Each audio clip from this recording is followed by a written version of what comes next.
The laughter started softly, polite, contained, but it cut sharper than shouting ever could. The little black girl stood at the counter on her toes, fingers clutching a worn envelope with both hands, as the teller leaned back and smirked. People in line craned their necks. A man scoffed. Someone whispered, not quietly enough. The girl didn't cry. She didn't speak. She just stood there, eyes fixed on the counter, as if moving them might make everything collapse.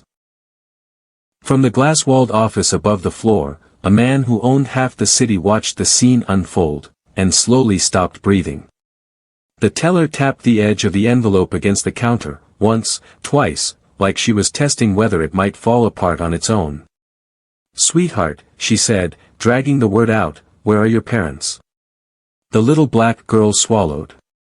Her braids were neat but old, the ends fuzzy from weeks of wear. Her dress had been ironed carefully, that much was clear, but the fabric had thinned in places, soft from too many washes. She tightened her grip on the envelope. "I'm here to make a deposit," she said quietly. That did it. A sharp laugh burst from somewhere behind her in line. Another followed, then a low murmur that spread like heat through the bank lobby. A man in a pressed suit shook his head openly. A woman raised her phone, pretending to check messages while angling the camera just enough. The teller sighed theatrically and leaned closer, lowering her voice, but not enough. "And how much are we talking about?" The girl hesitated. Her eyes flicked down, then back up. "It's all in there." The teller slid the envelope open with one finger, peered inside, then froze for half a second, just long enough to register surprise, before her face rearranged itself into something smug. "This?" she said, holding the envelope up slightly so the people nearby could see the edge of what was inside. "This is what you waited in line for?" The girl's cheeks burned. She nodded once. Behind the counter, the teller straightened and spoke louder now. "You can't open an account without an adult. And you definitely can't waste everyone's time with," she stopped herself, clicked her tongue, "with pocket money." The word pocket hit like a slap. The girl's shoulders tensed, but she didn't step back. "It's not pocket money," she said. "It's for my mama." That earned a fresh round of reactions. Someone muttered, "Unbelievable." Someone else laughed outright. From the glass office above, the billionaire's hand tightened around the edge of his desk. He hadn't planned to be here long. The bank was just another asset, another building with his name nowhere on it and his influence everywhere. He'd come down personally for a compliance issue. Paperwork, numbers, boredom. But now his attention was glued to the lobby below, to the small figure standing alone at the counter like she was bracing against a storm no one else could feel. He leaned forward, forehead nearly touching the glass. The teller slid the envelope back across the counter with two fingers, as if it might contaminate her. "Come back with an adult," she said. "Next." The word snapped like a door slamming shut. The girl didn't move. The line shifted impatiently behind her. A man cleared his throat loudly. Another stepped closer, invading her space, his breath heavy with irritation. "Didn't you hear her?" he said. "You're holding things up." The girl looked at him for the first time. Her eyes were dark, steady, far older than her small frame suggested. "I heard," she said.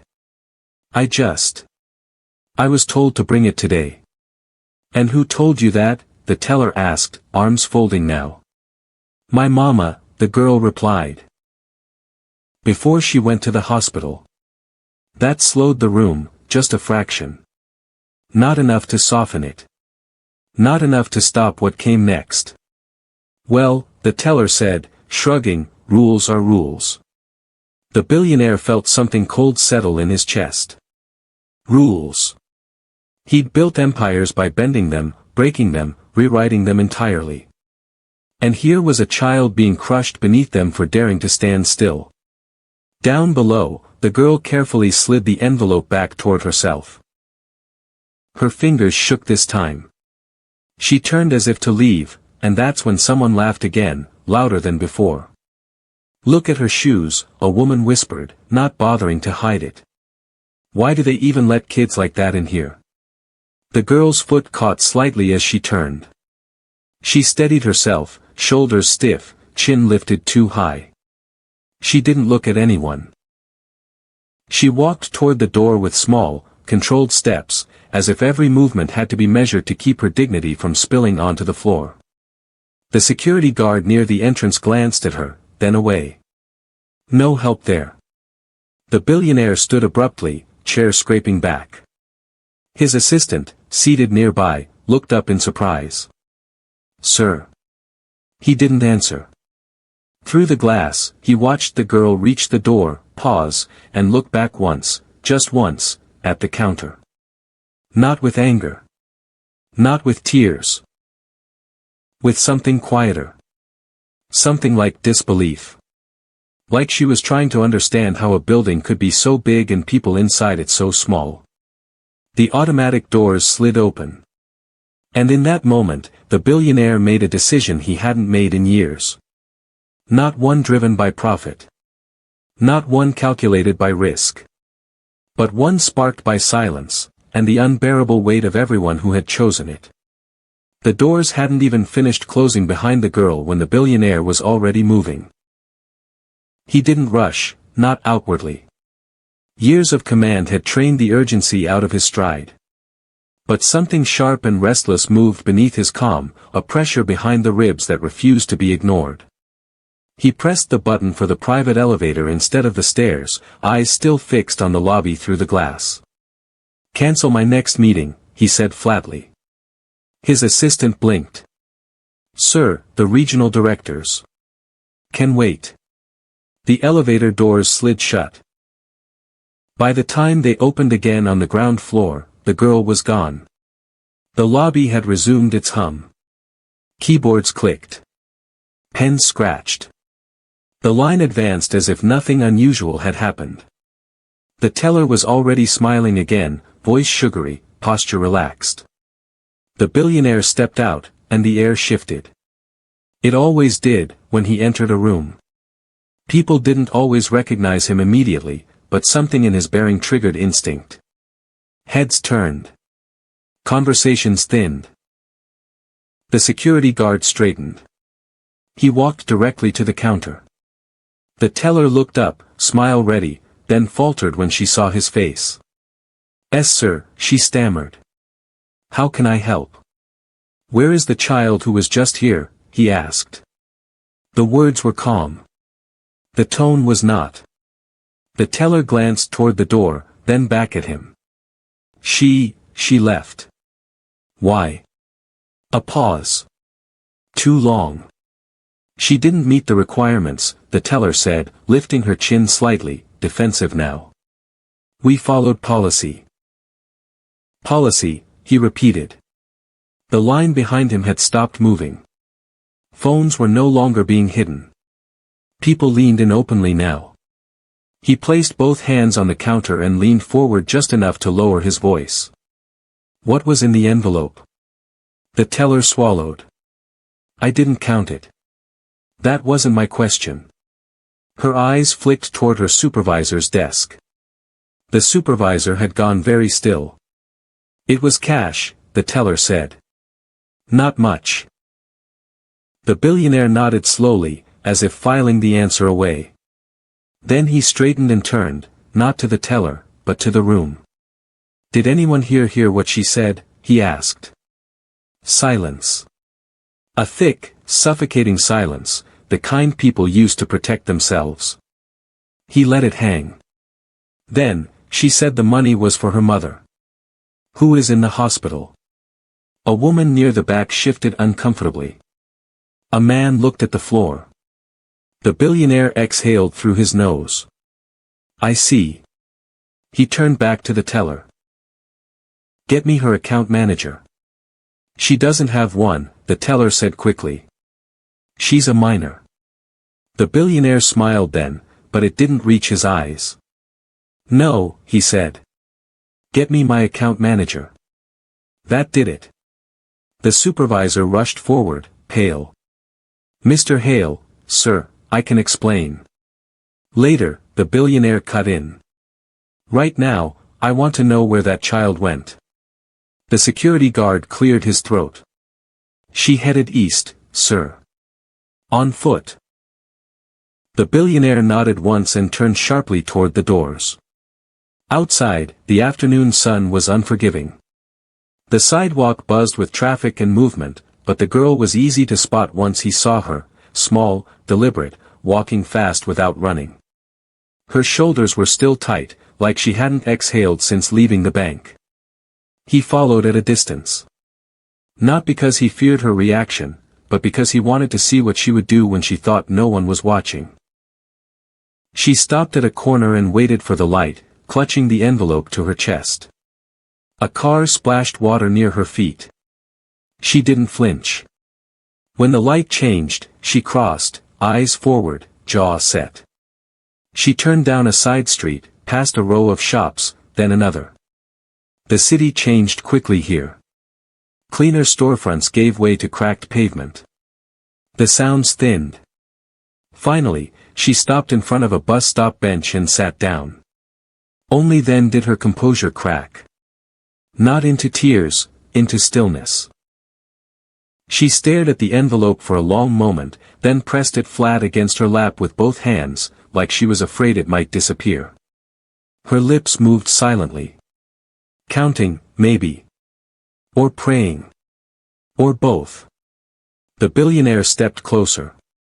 She sensed him before she saw him. Her head snapped up, eyes alert, wary. He raised both hands slightly, palms open. "I'm not here to hurt you." She studied him carefully. Not his clothes. Not his watch. His face. "You followed me," she said. "Yes," he admitted. "Why?" "Because you shouldn't have been alone in there." "Because they laughed." "Because I should have stopped it sooner." None of those felt like the right answer. "I work at the bank," he said instead. "Upstairs." Her eyes narrowed. "You're the boss." "Something like that." She looked away, jaw tightening again. "Then you should tell them not to laugh at people." The words landed harder than any accusation. "I will," he said quietly. She didn't respond. A bus roared past without stopping. The wind from it fluttered the edge of her dress. "My mama needs this money today," she said suddenly, not looking at him. "They won't let her stay if I don't pay." The billionaire felt the cold in his chest deepen. "How old are you?" he asked. 9. "And you came here alone?" She nodded. "Mama said I'm brave." He believed her. "What's your name?" he asked. She hesitated, just long enough to weigh the risk, then answered. "Ariel." He nodded. "Ariel," he repeated. "My name is." A voice cut across the street. "There you are." A woman hurried toward them from the opposite sidewalk, her face tight with panic and anger tangled together. "I told you not to wander off." "Who is this?" Ariel stood immediately, stepping back, shoulders squared again. The billionaire rose slowly to his feet.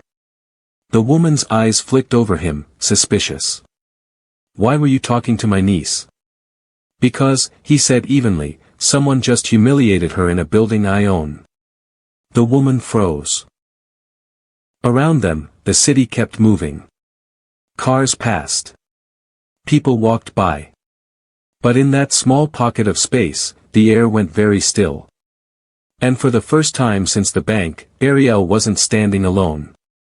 The woman's grip tightened around Ariel's wrist, not enough to hurt, but enough to claim.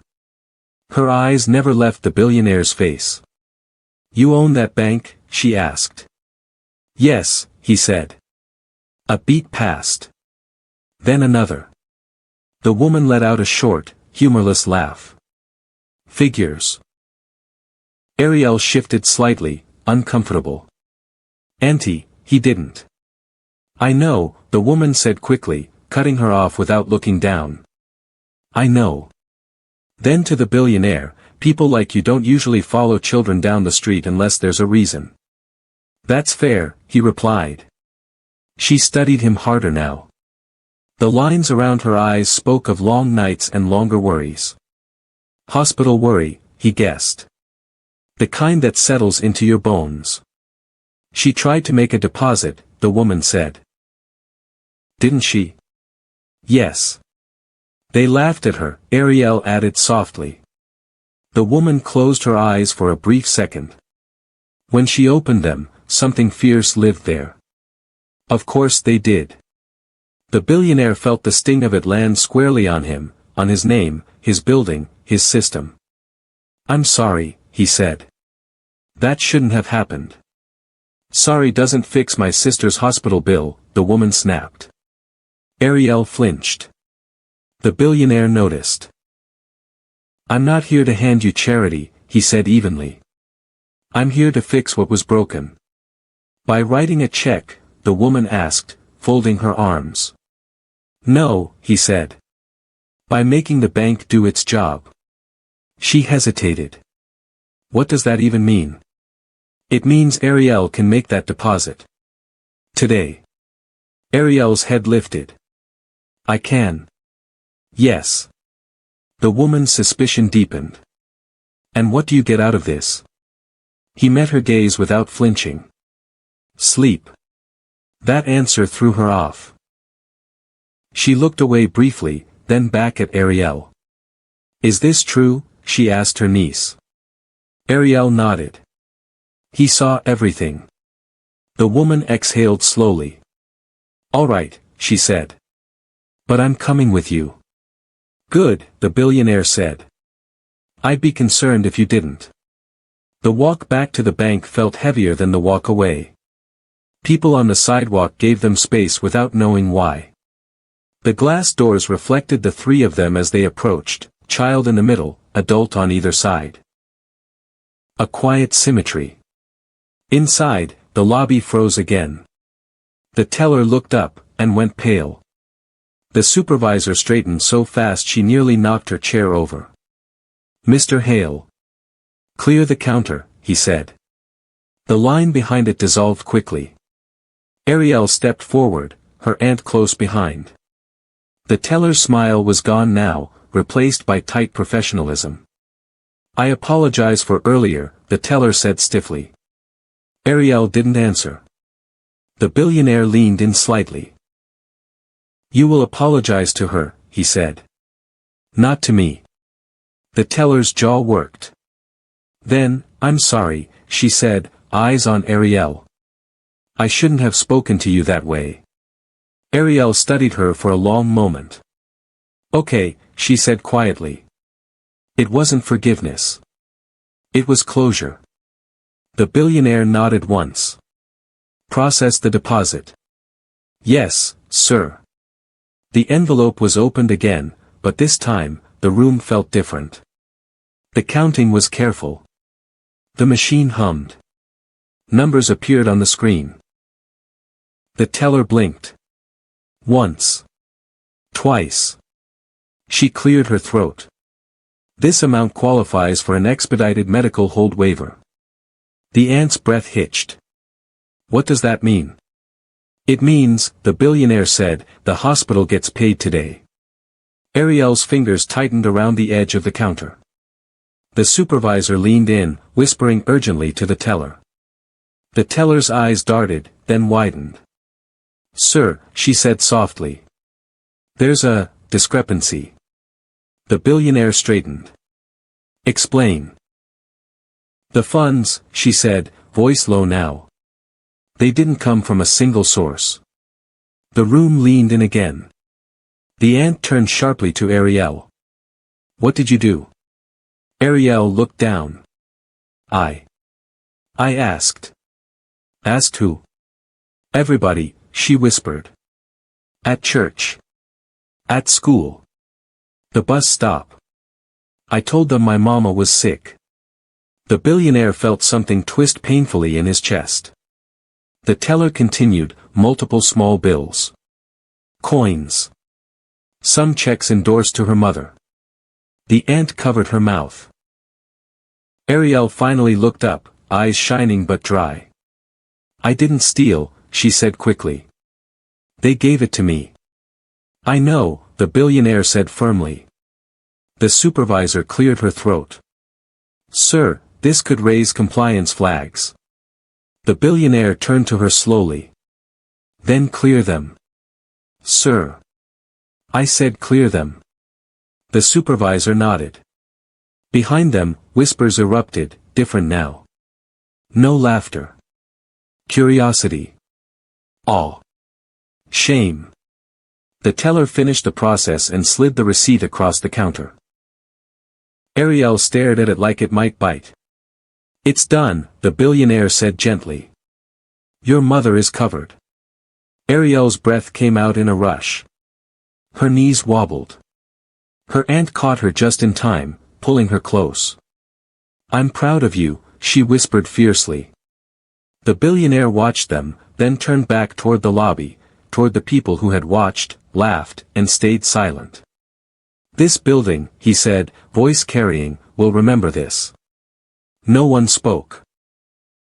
And somewhere deep inside the institution, something irreversible had begun to shift. The change didn't happen all at once. It began with eyes dropping when the billionaire turned toward the exit. Not out of respect, out of recognition.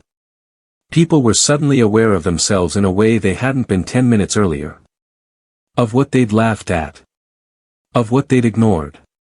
Ariel felt it too. She stayed close to her aunt as they walked out of the bank, receipt folded carefully in her hand like it was made of glass. The doors slid open, sunlight pouring in again, but this time, it didn't feel like exposure. It felt earned. The billionaire walked with them as far as the steps. Thank you, the aunt said stiffly. Gratitude sat awkwardly on her, unfamiliar. For fixing it. I didn't fix everything, he replied. I fixed today. She nodded. Today matters. They stood there a moment longer. Ariel looked up at him. Are you going to fire her? She asked. He didn't pretend not to understand who she meant. I'm going to make sure she never does that again, he said. Ariel considered that. Then nodded once, satisfied. They turned to leave. The billionaire watched them go until they disappeared into the crowd. Only then did he allow the wait to settle. Back upstairs, the boardroom was waiting. Screens glowing. Executives murmuring. The assistant stood as he entered. Sir, she said carefully, compliance has concerns. I'm sure they do, he replied, taking his seat at the head of the table. The room quieted instantly. They're worried about precedent, she continued. About policy exceptions. He leaned back, steepling his fingers. Then we need better policy. A man to his right shifted. With respect, that child situation was emotional. But banks can't operate on emotion. The billionaire turned his head slowly. No, he said. They operate on trust. Silence. When people walk into a bank, he continued, they're already afraid. Afraid of being judged. Afraid of being small. Afraid of being told they don't belong. Today, we proved them right. The man swallowed. I don't intend to let that stand. Another executive spoke up. What are you proposing? The billionaire didn't hesitate. Immediate retraining. Public-facing staff. Zero tolerance for humiliation. And a youth-managed deposit protocol. Effective today. Murmurs rippled. That's not standard, someone said. It will be, he replied. Down the street, Ariel and her aunt boarded a bus. Ariel sat by the window, watching the city slide past. Her body was finally relaxing, inch by inch. You were brave, her aunt said again. Ariel frowned slightly. I was scared. That's what brave is, her aunt replied. Ariel pressed her forehead to the glass. Do you think Mama will be okay? Her aunt didn't answer immediately. Then. She has a fighting chance. Ariel nodded. At the hospital, the receptionist's tone changed the moment the receipt hit the counter. Screens updated. Phones rang. Doors opened. Paperwork moved fast when money was no longer the problem. Ariel sat in a plastic chair, legs swinging, while her aunt spoke with a nurse. When the nurse smiled and nodded, Ariel felt something loosen in her chest that she hadn't realized was locked tight. They were allowed upstairs. Machines beeped softly in the room. Ariel's mother lay pale against white sheets, eyes closed, chest rising shallowly. Ariel approached slowly. I did it, she whispered, taking her mother's hand carefully. I brought it. Her mother's fingers twitched faintly. Back at the bank, the teller sat in the break room staring at her hands. The laughter replayed in her mind, not just the sound, but the ease of it. How natural it had felt. How normal. Her supervisor stood in the doorway. You're being reassigned, she said. No counter work. Effective immediately. The teller nodded, face burning. On the evening news, a short segment aired. No names. No figures. Just a clip of a child's silhouette entering a bank, and a headline about dignity, policy, and change. Viewers debated it over dinner. Comment sections exploded. Some scoffed. Some defended. Some felt uncomfortably seen. The billionaire watched it alone from his office. He replayed the moment Ariel had asked if he would fire the teller. He hadn't answered the question directly on purpose. Punishment was easy. Systems were harder. The next morning, a memo went out to every branch in the region. By noon, it had reached social media. By evening, parents were bringing children into banks and watching closely. And somewhere between the lines of policy updates and press statements, a quiet message traveled faster than any official announcement. Someone had been watching. Ariel returned to school 2 days later. She sat at her desk, shoes scuffed, braids still fuzzy at the ends. A classmate leaned over. My mom said she saw you on TV. Ariel shrugged. I wasn't on TV. But they were talking about you. Ariel looked down at her notebook. I just went to the bank. At recess, a teacher stopped her. Your mother is doing better, she said gently. Ariel smiled, small, private, fierce. Across the city, the billionaire signed off on the final policy revision. His assistant paused at the door. Sir, she said, people are calling this a turning point. He didn't look up from the document. It's not. She hesitated. Then what is it? He capped his pen. It's a warning. He stood and walked to the window, looking down at the streets below, at people moving through systems that rarely noticed them unless they broke. Somewhere among them was a 9-year-old girl who had walked into a bank and refused to disappear quietly. And the city would not forget her easily. The city didn't change overnight, but it watched itself more carefully. Ariel noticed it first in small ways. The way the bus driver waited an extra second before pulling off. The way the school secretary knelt instead of towering when she spoke to her.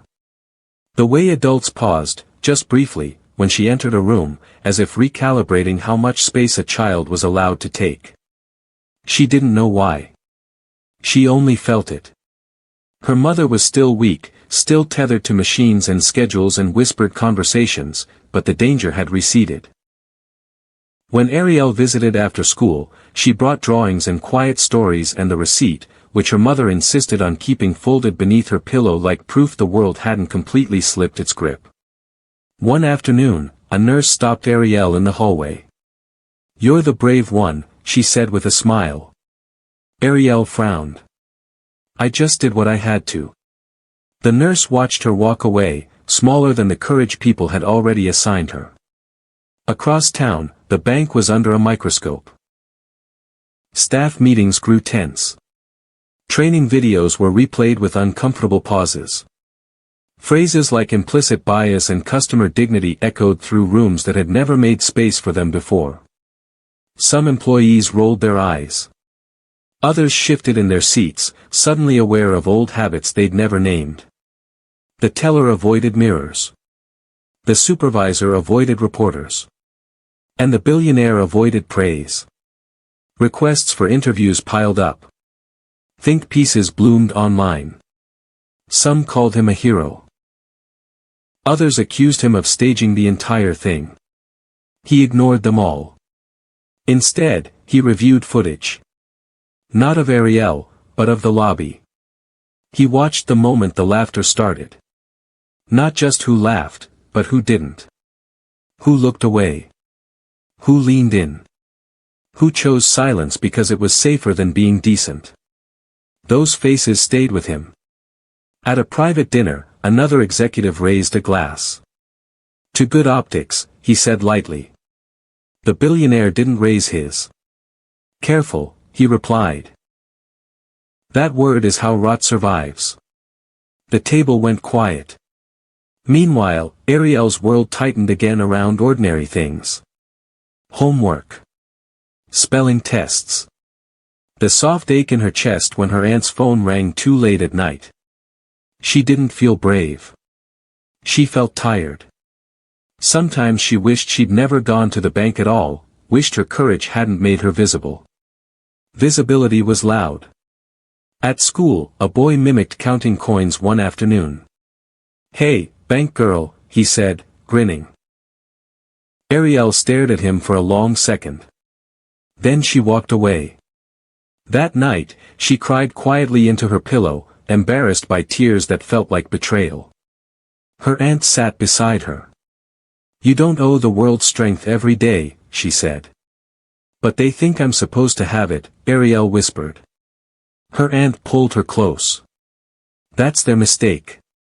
The next week, the billionaire returned to the bank, not announced, not surrounded by aides. Just a man in a familiar building. The teller didn't see him at first. She was helping an elderly man, her voice careful now, her movements restrained. When she glanced up and met his eyes, her face drained of color. He didn't approach the counter. He stood back and watched. Watched her slow down.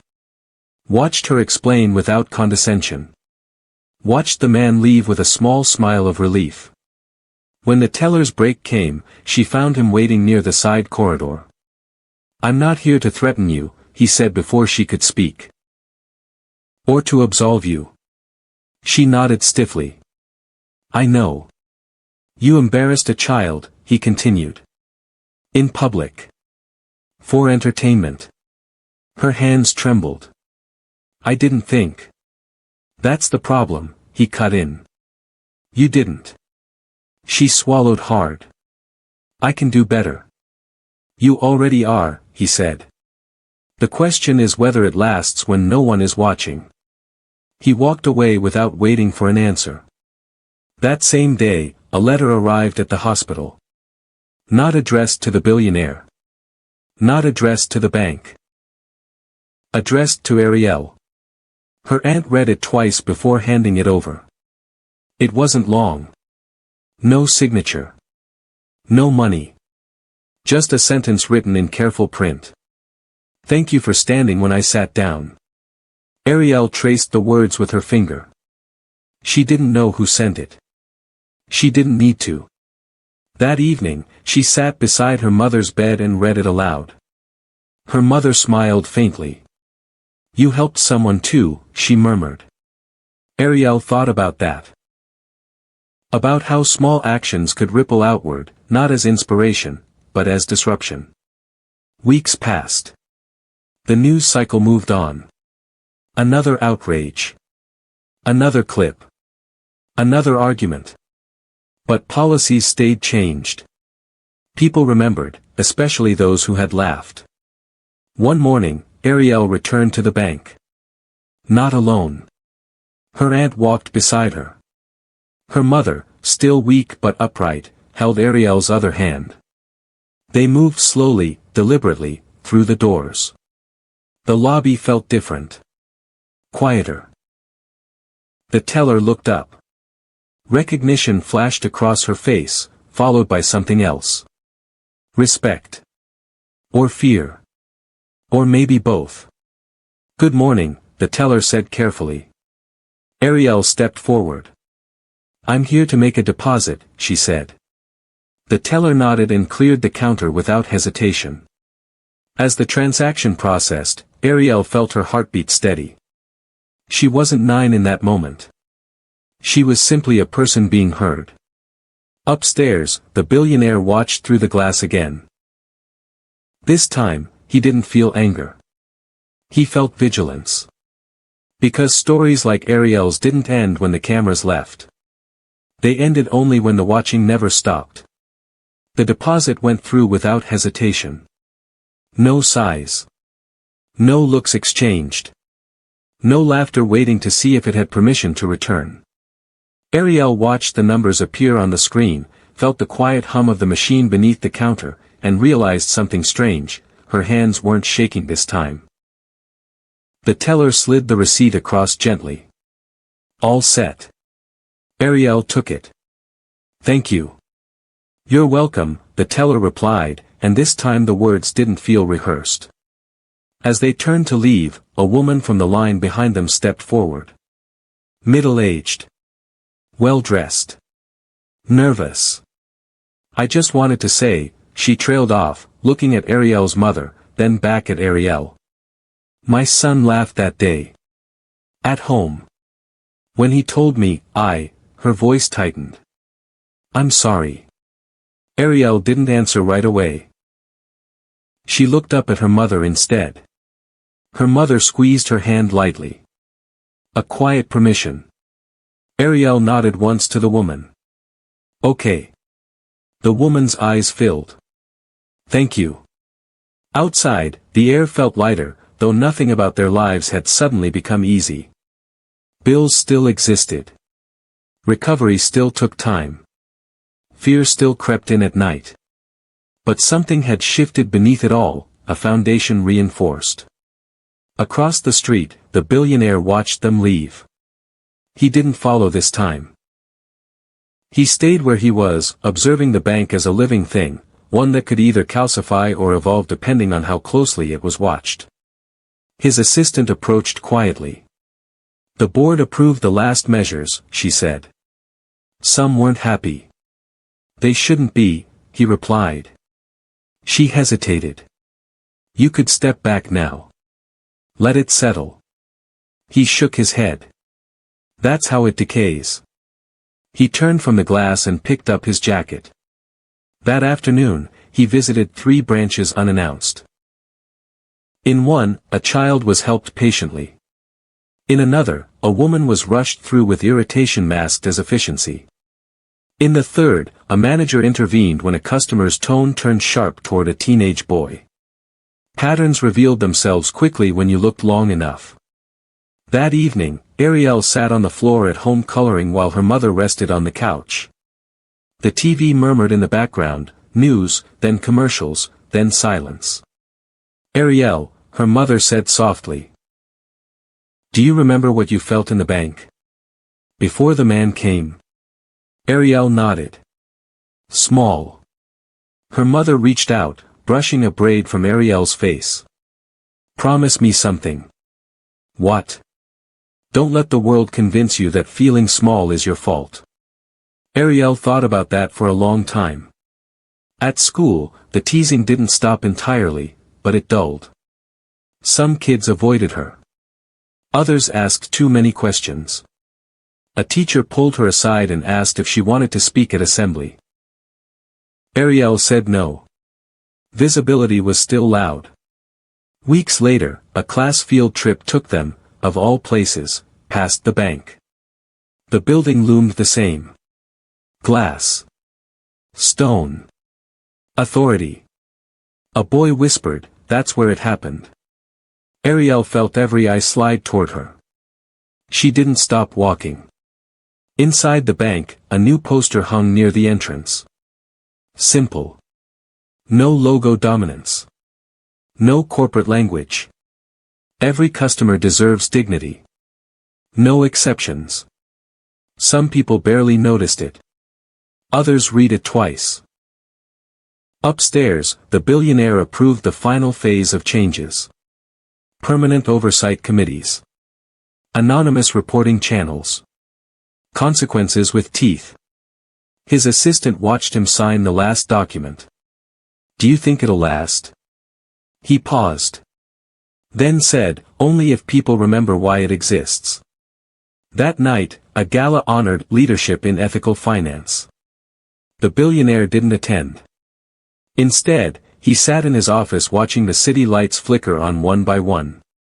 He thought of Ariel counting coins. Of laughter disguised as normalcy. Of silence pretending to be neutrality. Power, he'd learned, wasn't loud. It was selective attention. Months later, Ariel's mother returned to work part-time. Life settled into something fragile but real. One evening, Ariel found an envelope slipped under their door. No return address. Inside was a single sheet of paper. They trained us today, it read. They told us about you. I won't forget again. Ariel folded the paper carefully and placed it in her drawer beside the first receipt. Not as a trophy. As evidence. Across the city, the bank continued to operate. Most days were unremarkable. Transactions processed. Lines formed. People hurried. But every so often, someone would hesitate before laughing. Someone would speak up instead of looking away. Someone would remember a little black girl who refused to disappear quietly. And somewhere above it all, someone was still watching. The envelope stayed in Ariel's drawer for a long time. She didn't read the note again. She didn't need to. Just knowing it was there changed how she moved through the world. Like a quiet weight in her pocket, not heavy enough to slow her down, but enough to remind her she was real to people she might never meet. Life didn't turn cinematic. There were no speeches. No standing ovations. No moment where everything clicked into place. Instead, there were mornings when her mother moved too slowly, wincing as she reached for her shoes. Afternoons when the fridge looked emptier than Ariel liked. Nights when fear crept back in, soft and patient, waiting for everyone to fall asleep. Ariel learned that courage didn't erase fear. It just learned to walk beside it. At the bank, the billionaire felt the opposite lesson settling in. The more systems he changed, the clearer it became how deep the rot had gone. Not just in policy, but in posture. The way people spoke when they thought no one important was listening. The way dignity was rationed based on appearance, tone, age. One afternoon, an executive confronted him privately.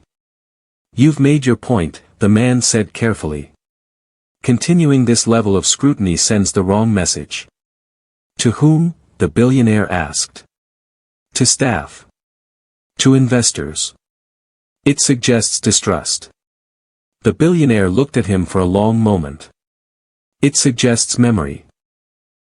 The executive frowned. You can't run an institution like it's always on trial. No, the billionaire replied. But you can run it like it's always being watched. That answer ended the conversation.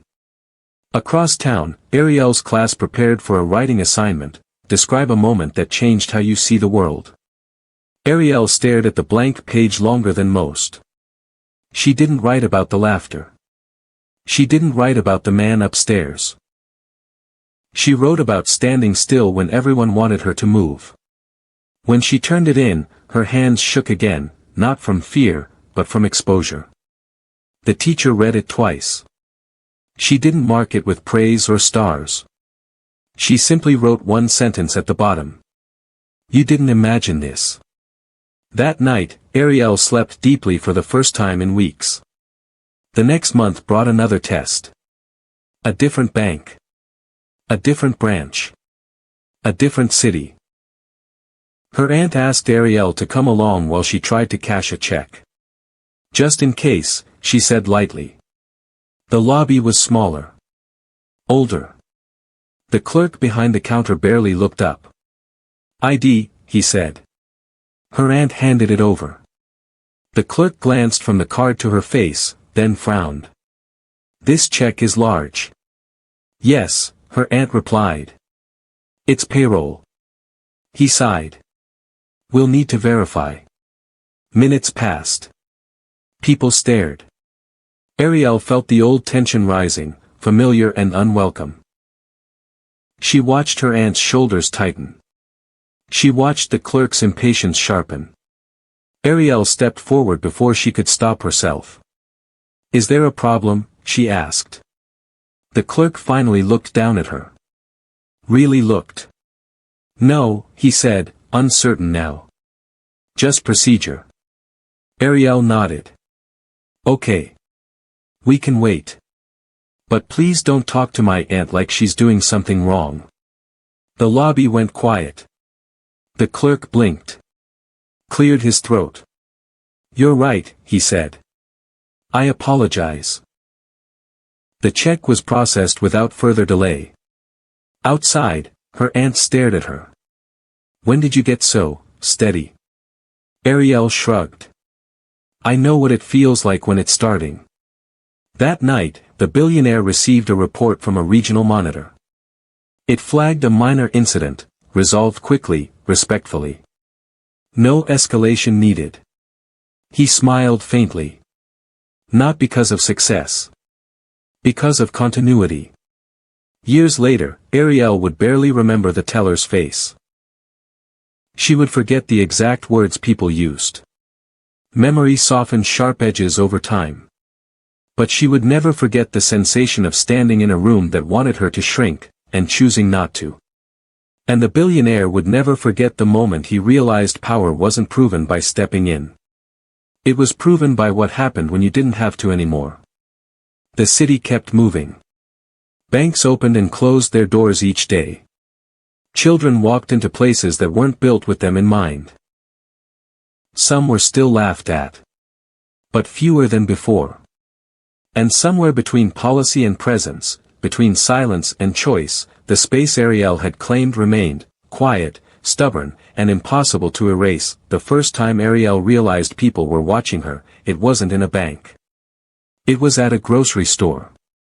She stood beside her aunt in the checkout line, counting items the way she always did, bread, rice, fruit, soap, when the cashier paused and looked from the total back to Ariel's face. "You're her," the cashier said slowly. Ariel's stomach tightened. "I'm, who?" "The bank girl," the woman replied, not unkindly. "Just curious." Too curious. Ariel didn't answer. Her aunt stepped in smoothly. "She's a child buying groceries." The cashier flushed. "Right. Sorry. But the damage was done." The invisible spotlight had flicked on. On the walk home, Ariel dragged her feet. "I don't like when people know me." Her aunt nodded. "Fame without choice feels like a trap." Ariel kicked a stone along the sidewalk. "I didn't ask for it." "No," her aunt said. "You earned it." "That's different." Ariel wasn't sure that helped. At the bank, the billionaire faced a different kind of pressure. Shareholders wanted numbers. Regulators wanted documentation. Advocacy groups wanted statements. Everyone wanted to own the story, or at least borrow it. During a closed-door meeting, one board member leaned forward. "We should brand this. Community Trust Initiative. Scholarships. Youth ambassadors." The billionaire's jaw tightened. "You want to put her on a poster," he said flatly. The man spread his hands. "Visibility builds goodwill. It also turns people into symbols," the billionaire replied. "And symbols get used up." The room went quiet. "We don't need her face," the billionaire continued. "We need her outcome. That ended the proposal. Across town, Ariel's mother finally came home for good. The apartment smelled like soup and antiseptic and relief. Ariel helped her settle onto the couch, arranging pillows with exaggerated care. "You're bossy," her mother murmured weakly. Ariel smiled. "You're fragile." Her mother laughed, and then coughed, the sound still thin but real. Alive. That night, Ariel lay awake listening to the sounds of home, pipes knocking, neighbors arguing softly, a TV murmuring somewhere below. She thought about how one day at a bank had stretched so far it now touched grocery stores, schools, boardrooms. She wondered when it would stop. The answer came sooner than she expected. At school, an argument broke out during group work. A girl accused another of cheating. Voices rose. The teacher stepped out to take a call. The room shifted, energy sharpening, sides forming. Ariel felt it again. That familiar tightening. The moment before laughter. Before judgment became entertainment. "She always does this," a boy said. "Acts innocent." The girl's eyes filled. "I didn't." Ariel stood up. Not dramatically. Not loudly. Just enough. "Can we stop?" she said. The room stilled, not because her voice was strong, but because it was certain. "We don't know," Ariel continued. "So why are we acting like we do?" No one answered. When the teacher returned, the conflict had dissolved into awkward silence. Later, the girl whispered, "Thank you." Ariel nodded, heart pounding. That evening, the billionaire received a call from a different city. A different bank. A similar incident, this time stopped early. A junior employee had intervened. Quoted training. Redirected a crowd. "Why?" the billionaire asked during the debrief. The employee hesitated. "Because I remembered the story." The billionaire hung up and sat back slowly. This was the part no one filmed. Weeks turned into months. The spotlight faded, but the echo didn't. Ariel grew taller. Stronger. Quieter in a new way. Not shrinking, choosing when to speak. The world still tested her. Clerks still doubted. Teachers still underestimated. Systems still leaned heavy on small shoulders. But now, she recognized the pattern early. And so did others. One afternoon, years later, a different little black girl stood in a different bank, clutching a folded envelope with both hands. Ariel, older now, waiting behind her aunt. Saw the tension in the child's back before the teller spoke. Before the laughter could start, Ariel stepped forward. "She's with me," she said calmly. The teller nodded. "Of course." The moment passed. Just like that. Outside, Ariel paused, the weight of it settling in. Not relief. Responsibility. Somewhere, in an office high above another city, a billionaire read a routine report and smiled once, small, private, satisfied. Because the watching had spread. And the silence, the dangerous kind, had finally learned it wasn't safe anymore. Ariel didn't talk about the moment afterward. She didn't replay it in her head or tell her aunt on the walk home. She just kept walking, hands in her jacket pockets, face calm, like nothing important had happened at all. But something had happened. Later that night, while her mother slept on the couch, Ariel sat on the floor sorting old papers from a shoebox. School certificates. Hospital forms. Receipts. The folded letter. She paused with it in her hands, then placed it back carefully, deeper this time, as if retiring it. She wasn't that girl anymore. Not because she'd outgrown her, but because she carried her. At the bank, the billionaire prepared for his exit. Not retirement. Transition. Institutions resisted endings. They preferred continuity disguised as permanence. But he had learned that leadership without an expiration date curdled into ego. During his final executive briefing, someone asked the question they'd all been circling.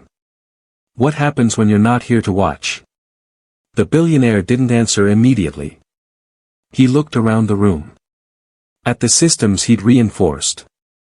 At the people who'd changed, and those who'd learned how to perform change convincingly. Then, he said finally, the test begins. He handed over authority piece by piece. Oversight boards. Independent audits. Protocols that didn't rely on his name or presence. When it was done, there was applause. He didn't stay for it.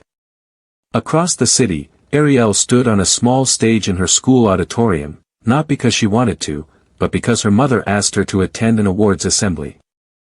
Students were recognized for grades, attendance, behavior. Near the end, the principal cleared her throat. And finally, she said, we'd like to acknowledge a student whose actions, both inside and outside this school, have shown extraordinary awareness and integrity. Ariel's stomach dropped. Her name was called. The applause wasn't loud. It was hesitant. Unsure of itself. Ariel walked to the stage anyway. The principal leaned down. You don't have to say anything, she whispered. Ariel nodded. Then she stepped forward. I don't want to be known, she said into the microphone, voice steady, for what happened to me. The room stilled. I want to be known, she continued, for what didn't happen after. She stepped back. That was all. Years passed quietly after that. Ariel grew into her name. Into her voice. Into a posture that didn't ask permission. She studied systems, not because she loved them, but because she understood their danger. She learned where people got lost inside them. Where silence gathered. Where laughter learned to hide. The bank became a case study. Then a footnote. Then history. The billionaire faded into anonymity by design. His name appeared less and less, until it existed only in documents and memories and a few unsearchable corners of the internet. Once, at a conference years later, a young analyst asked him why he'd made such sweeping changes over one incident. The billionaire smiled faintly. It wasn't one, he said. It was just the one that refused to stay quiet. On a rainy afternoon far from the city where it all began, Ariel, older, taller, composed, stood outside a different building with glass doors and polished stone. A little black girl stood beside her, clutching an envelope with both hands. Ariel looked down. You ready? She asked. The girl nodded, eyes wide. They went in together. And no one laughed. The lobby smelled faintly of polish and recycled air. Ariel felt it immediately, the way the room sized people up. The pauses between footsteps. The invisible lines that told you where to stand, how loud to be, how much space you were allowed to take before someone noticed. The little girl beside her, Nia, clutched the envelope tighter. You can stand here, Ariel said quietly, positioning herself slightly behind and to the side. Not shielding. Anchoring. The teller glanced up. Young. New. Nervous in that careful way people get when they don't yet know what kind of power they're holding. Hi, the teller said. How can I help you today? Nia swallowed. I need to make a deposit. The teller smiled. Of course. No pause. No scan of shoes or hands or skin. Just process. Ariel watched closely, not for mistakes, but for tells. Old habits had a way of resurfacing when no one thought to look. The envelope was opened. Bills counted. A check verified. The machine hummed. Nia's shoulders dropped inch by inch, like tension draining from a knot that had been pulled too tight for too long. Is that it? Nia asked softly. That's it, the teller replied. You did great. Nia looked up at Ariel, eyes bright with something fragile and powerful. Outside, rain had started falling harder, drumming against the glass. They stood under the awning, listening. She didn't laugh, Nia said, like she was afraid saying it might undo it. No, Ariel said. She didn't. Nia thought for a moment. Do you think she would have, if you weren't there? Ariel didn't answer right away. I don't know, she said honestly. But you were. Nia nodded, satisfied. Across town, far removed from this branch, this moment, the billionaire packed the last of his office into a single box. No plaques. No framed headlines. Just papers, a notebook, and a pen worn thin from years of pressure. The office looked strange without him in it. A younger executive stood awkwardly by the door. They're still asking for you, he said. Your opinion. The billionaire smiled. That's normal. It'll fade. And if it doesn't? Then I failed, he said lightly. But I don't think I did. The executive hesitated. Why are you so sure? The billionaire closed the box. Because it doesn't need me anymore. He left without ceremony. No one noticed at first. Back in the rain, Ariel and Nia walked toward the bus stop. Cars sprayed water along the curb. A man hurried past them, umbrella tilted too low, nearly colliding before muttering an apology. Nia laughed, a small, surprised sound. I thought I was going to mess it up, she said. You didn't, Ariel replied. But my hands were shaking. They usually do, Ariel said. Nia frowned. Yours weren't. Ariel smiled faintly. They used to be. The bus arrived. They climbed aboard and sat near the back. Nia leaned her head against the window, watching the city blur into streaks of gray and gold. Ariel, she asked. Yeah. Why do you help people like me? Ariel looked at her reflection in the glass. Older now, but not so far removed from the girl she used to be. Because, she said, no one should have to learn how to stand alone that early.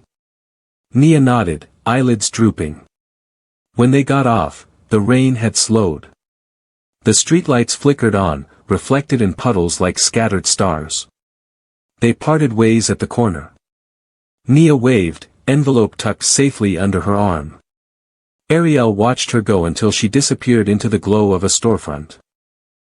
Later that night, Ariel sat at her desk, reviewing case notes.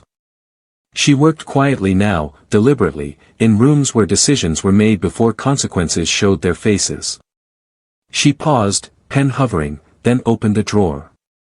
Inside lay a single receipt, creased, old, but intact. She didn't take it out. She closed the drawer. Somewhere, in a bank not unlike the first one, a line moved forward. A teller looked up. A child stepped closer to the counter. And because of a chain of moments that refused to break, because silence had once been interrupted, because watching had become habit instead of exception, the room held its breath just long enough for decency to arrive first. No laughter followed. Just the soft sound of a transaction completing. And a girl standing exactly where she belonged. Years later, Ariel still remembered the sound. Not the laughter. Not the whispers. The pause. That suspended second in the bank. When the room didn't yet know what it was going to become. Cruel or decent. Loud or silent. That moment lived inside her like a tuning fork, vibrating whenever she walked into spaces that pretended to be neutral. Today, the space was different. A conference room. Long table. Glass walls. City skyline behind it. Men and women in tailored clothes sat with folders open, pens ready. They weren't here to mock anyone. They were here to decide things. Ariel sat among them, posture relaxed, voice measured. No one in the room saw a story. They saw a professional. That was intentional. We keep talking about access as if it's abstract, Ariel said, tapping a page lightly.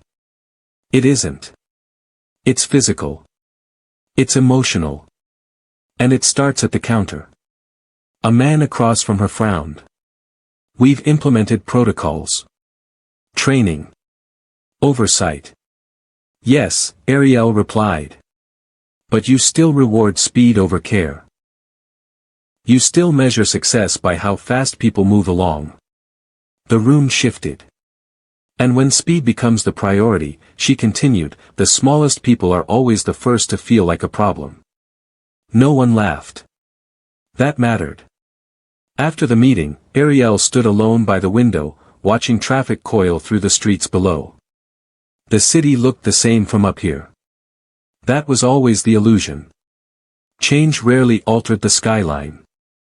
It altered what happened inside the buildings. Her phone buzzed. A message from an unknown number. My daughter went into a bank alone today. She was nervous. But nothing bad happened. I wanted you to know. Ariel stared at the screen longer than necessary. She didn't reply. She didn't need to. Across the country, the billionaire walked through a park without recognition. No assistance. No schedule. Just time, stretching differently now. He watched children chase each other across the grass, careless and loud. He wondered which systems would eventually bruise them. Which ones would fail them quietly. A woman on a bench nearby struggled to calm a crying boy. Do you want to go inside with me? She asked him gently. The boy nodded, clutching a folded piece of paper. An envelope, the billionaire noticed. The familiar shape stirred something deep and unwelcome in his chest. He stood, then stopped himself. This wasn't his moment anymore. He sat back down and let the world move without him.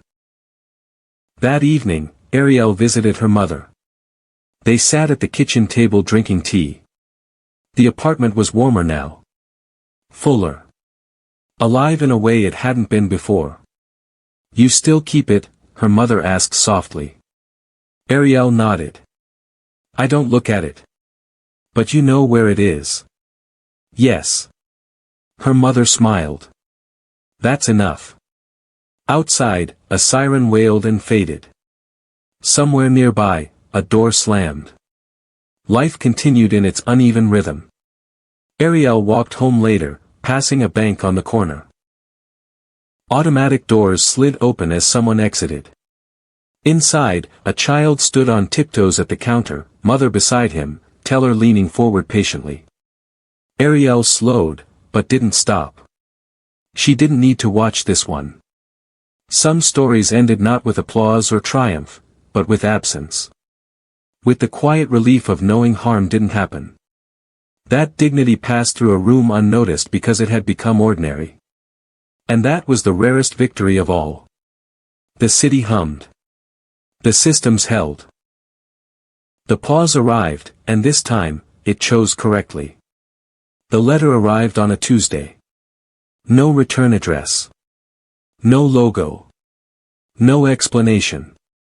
Just an envelope, thin, off-white, slightly creased, waiting on Ariel's desk when she arrived at her office that morning. The receptionist hadn't noticed who dropped it off.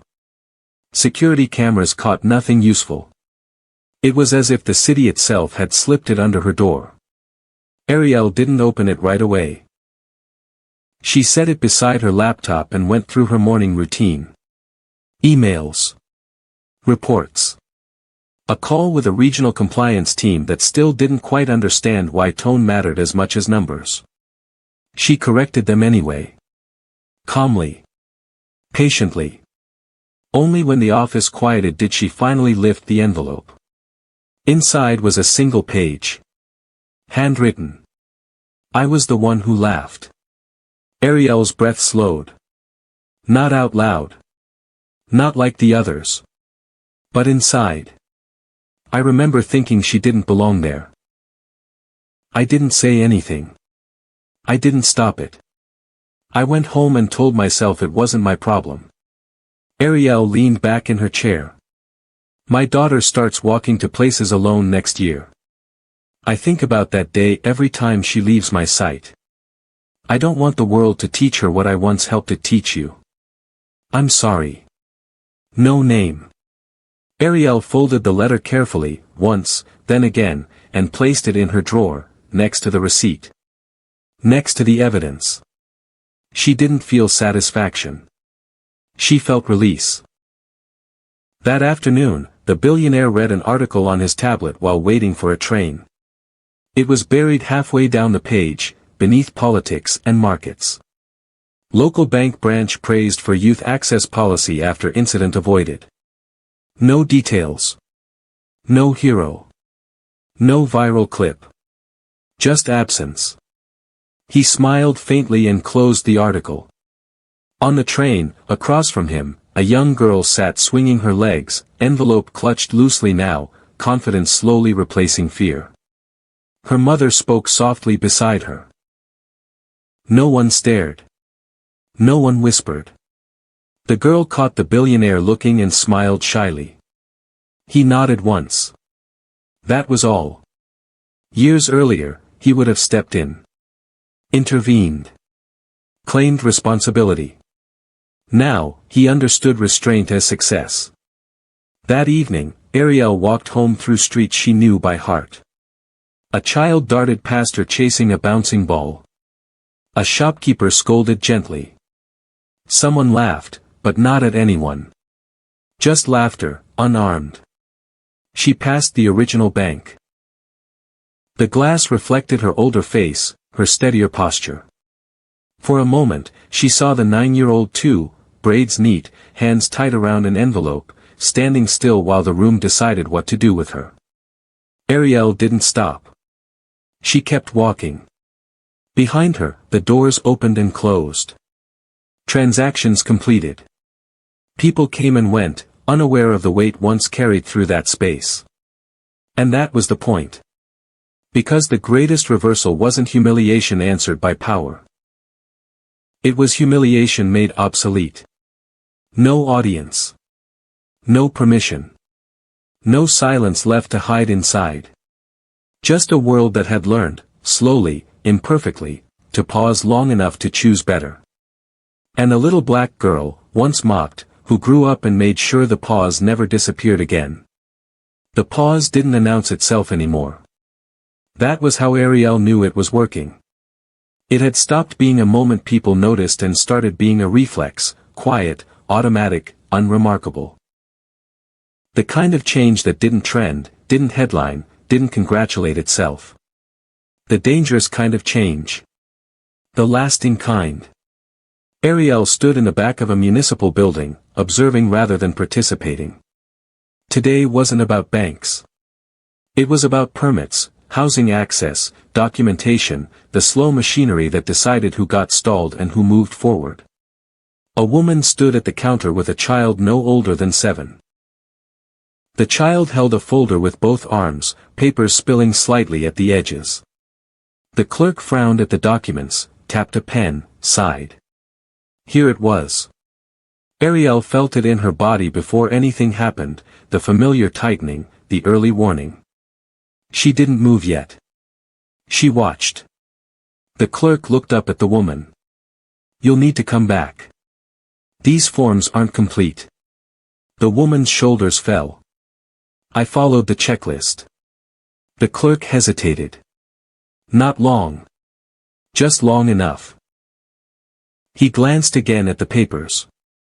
Then at the child. Then back at the screen. Let's go through it together, he said. We can fix it now. The woman blinked. Really? Yes, he said. It'll take a few minutes. No laughter. No spectacle. No savior stepping in.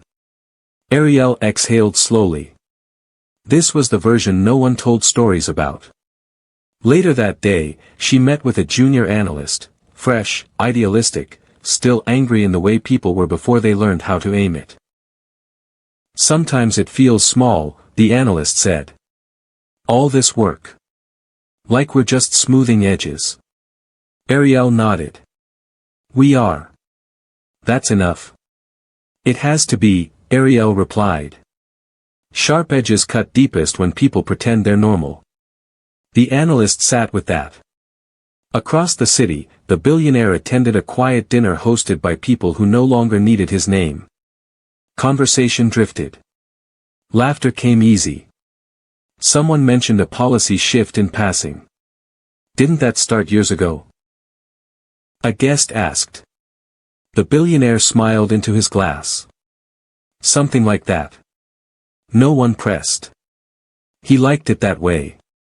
That night, Ariel opened her drawer one last time. The receipt. The letter. The evidence. She took them out, not to look, but to move them. She placed them in a plain envelope, sealed it, and labeled it with a single word. Origin. She slid it into a box marked archive. Not to forget. To build from. Outside, the city settled into evening. Lights flickered on. Doors opened and closed. Children were pulled along by tired hands, scolded gently, protected imperfectly. Somewhere, a little black girl stepped into a building she didn't design, carrying something important, hoping not to be laughed at. And somewhere nearby, maybe seen, maybe unseen, someone paused. That pause was no longer rare. It was inherited. And for the first time since a 9-year-old girl stood alone at a counter with an envelope and too much dignity for the room she was in, the world no longer felt like it was waiting to decide whether she belonged. It already knew.